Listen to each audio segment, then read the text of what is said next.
سلمان بخاری کی کتاب سیارگی میں سے ان کی کہانی بڑھاپے میں محبت۔ رنگین مزاج تو وہ ہمیشہ سے ہی تھا، مگر عمر کے اس حصے میں یہ حرکتیں ہر طرف اس پر تھو تھو ہو رہی تھی۔ بیٹے بیٹیاں بھی سب شادی شدہ تھے۔ اس عمر میں اسے یہ کیا سوجھی؟ مجھ سمیت سب یہ سوچ کر پریشان تھے۔ ایک ہفتہ پہلے مجھے اس کا شادی کا دعوت نامہ ملا کہ اگلے ماہ اس کی شادی ہے اور مجھے ہر حال میں آنا ہے۔ ساتھ میں جہاز کا ٹکٹ بھی تھا۔ رومیان کی اور میری دوستی کافی پرانی تھی۔ ایک ساتھ بچپن گزارا تھا ہم دونوں نے، خوب موج مستی کیا کرتے تھے۔ من موجی تھا، نہ کسی کا ڈر تھا اس کے دل میں، نہ کوئی خوف۔ جو دل میں آتا تھا کہہ دیتا تھا۔ مگر یہ ساتھ زیادہ لمبا نہ چل سکا۔ لڑکپن میں ہی اس کے والد ماں اہل و عیال یورپ ہجرت کر گئے اور وہ ہمیشہ کے لیے وہیں کا باسی ہو گیا۔ کبھی کبھار چھٹیوں میں جب آتا تو مجھ سے ضرور ملتا اور ہم گھنٹوں بچپن کے قصے یاد کر کے ہنسا کرتے۔ پردیس میں رہنے کی وجہ سے اس کی طبیعت آہستہ آہستہ ہم سب سے مختلف ہونے لگی تھی۔ وہ توہمات میں گرفتار ہم لوگوں کی خوب کلاس لیا کرتا۔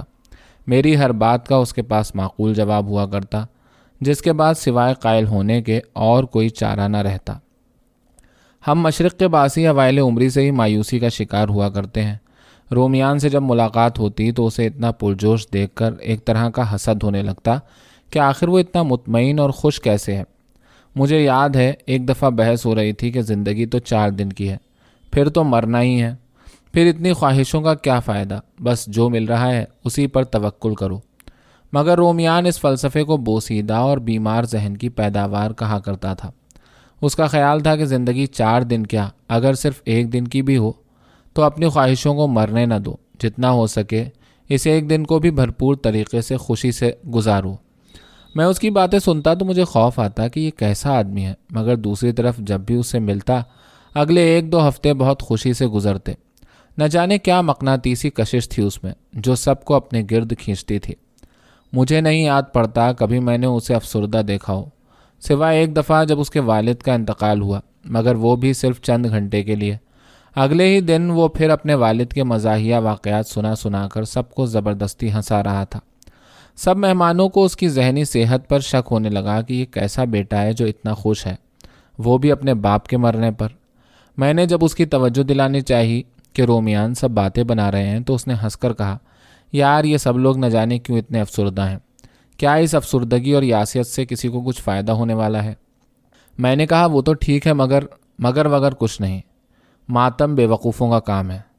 محبت کرنے والے مرنے والے کی خوشیوں کے واقعات ڈسکس کرتے ہیں، روتے دھوتے نہیں، اور وہی جو میں نے کرنے کی کوشش کی، مگر حرام ہے کہ کوئی مسکرائے۔ میں اس کی بات سن کر خاموش ہو گیا۔ کچھ دن بعد وہ پھر واپس یورپ چلا گیا، پھر اپنی شادی پر واپس آیا اور دھوم دھام سے اپنے ساتھ جو میم لایا تھا اس سے شادی کی۔ سب رشتہ دار اس کی شوخیوں سے نالہ ہو چکے تھے۔ زمانے گزرتے گئے، رومیان اور میں دونوں بوڑھے ہونے لگے، مگر اصل میں بوڑھا تو میں ہی ہوا تھا۔ رومیان کا تو صرف سن ہی بڑھا تھا۔ بڑھاپے میں بھی چست رہتا تھا، داڑھی سے سخت نفرت تھی، تمام عمر کلین شیو رہا، انداز میں وہی شوخی، طبیعت میں وہی چلبلا پن جو اس کا خاصہ تھا۔ جبکہ میں جو اس سے 4 سال چھوٹا تھا، داڑھی منہ پر سجائے، ہاتھ میں تسبیح لیے، نیم مولانا بن چکا تھا، ہاتھ میں ہر وقت چھڑی تھی، دل کا مستقل مریض ہو چکا تھا۔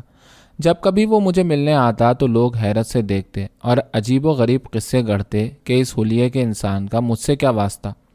ہم دونوں کے بچے جوان ہو چکے تھے، میری بیٹی کی شادی ہو چکی تھی، رومیان کے بچے بھی بیاہے جا چکے تھے، پھر اس کی بیوی کینسر کے مرض میں چل بسی، دونوں ایک دوسرے سے بے حد محبت کرتے تھے۔ اس کے بعد کچھ دن وہ بجھا رہا، مگر اپنی طبیعت سے مجبور پھر زندگی کی طرف لوٹ آیا۔ 82 سال کی عمر میں اسے پہلی دفعہ دل کا دورہ پڑا۔ وہ اپنی کشتی پر کہیں نکلا ہوا تھا، قسمت اچھی تھی، کسی نے اس کی بروقت مدد کی اور ہسپتال پہنچا کر اسے بچا لیا۔ رومیان کے بچوں نے کچھ دن اس کی دیکھ بھال کی، مگر سب مصروف زندگی گزار رہے تھے اور وہ اکیلا رہنے کا عادی تھا۔ سب بچوں کے باہمی مشورے سے اسے اولڈ کیئر ہاؤس میں داخل کرا دیا گیا، جو سوئٹزرلینڈ میں ایک جھیل کے کنارے واقع تھا۔ اس نے بہت ضد کی کہ وہ اکیلا رہ لے گا، مگر بیٹے اور بیٹیوں نے اس کی ایک نہ سنی اور اسے آخر ہار ماننی پڑی۔ مگر رومیان جیسا زندہ دل آدمی کہاں کسی قید و بند میں رہنے والا تھا۔ وہاں اس کی ملاقات ایک خاتون سے ہوئی جس کی کوئی اولاد نہیں تھی، اور وہ وہاں اپنی زندگی کے آخری سال گزارنے رہ رہی تھی۔ رومیان نے اپنی مخصوص زندہ دلی سے چند دنوں میں ہی سونیا کے دل میں گھر کر لیا۔ دونوں ساتھ کھاتے، ساتھ بیٹھتے، گھنٹوں گپ شپ کیا کرتے۔ نہ جانے کب اور کیسے رومیان نے سونیا کو راضی کیا کہ کیوں نہ دونوں شادی کر لیں اور باقی زندگی ایک دوسرے کی باہوں میں گزاریں۔ سونیا تمام عمر تنہائی کی ماری تھی۔ اسے رومیان جیسا زندہ دل شخص خوابوں کے شہزادے کی طرح لگا اور دونوں رشتہ ازدواج میں منسلک ہو گئے اور وہیں سوئٹزرلینڈ میں سکونت اختیار کر لی۔